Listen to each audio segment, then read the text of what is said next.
Ehrman often claims in regards to the New Testament canon that early Christians had a variety of New Testament canons at their disposal. He often talks about what he calls wild diversity within early Christianity, that in the early centuries of the church, people were reading all sorts of books. There was all sorts of different types of versions of Christianity with their own gospels and their own documents, and so it gives this impression that we have this sort of competing set of books where the New Testament canon was in some sense a literary free-for-all, where no one knew which were the right books and no one knew which were the wrong books, and everyone was kind of doing their own thing. Now, that type of presentation certainly has a lot of rhetorical advantages and can certainly sound overwhelming to any student that's not aware of the issues in early Christianity. The problem is that it's entirely misleading in the way it describes the way the canon developed.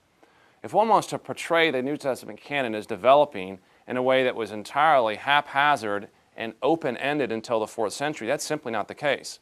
When we look into the early centuries of the church, particularly the 2nd century, we realize that the core of the New Testament canon was in place almost from the very beginning.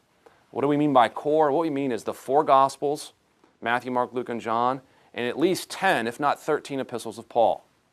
For example, one of our earliest canonical lists, the Muratorian Fragment, dates from the late 2nd century, probably around 170 or 180 AD. In that particular document, it is clear that there's only 4 Gospels that are received, and it lists all of 13 of Paul's epistles. Now that's in the middle of the 2nd century. Now what that tells you then is that the Muratorian Fragment, that canonical list, didn't make up those things. It's obviously picking up earlier tradition. What we see then is that there's a core of New Testament books that were never really in dispute at all. There was never really a dispute about the Gospels in any fundamental way. It was these 4 from the very start. When it came to Paul's epistles, the core were in place from the very beginning. When we talk about any disputes at all, if we can even use that term, it really has to do with just a handful of books. Some of the peripheral books, 2nd and 3rd John, Jude, and 2nd Peter are the primary books that discussions center upon.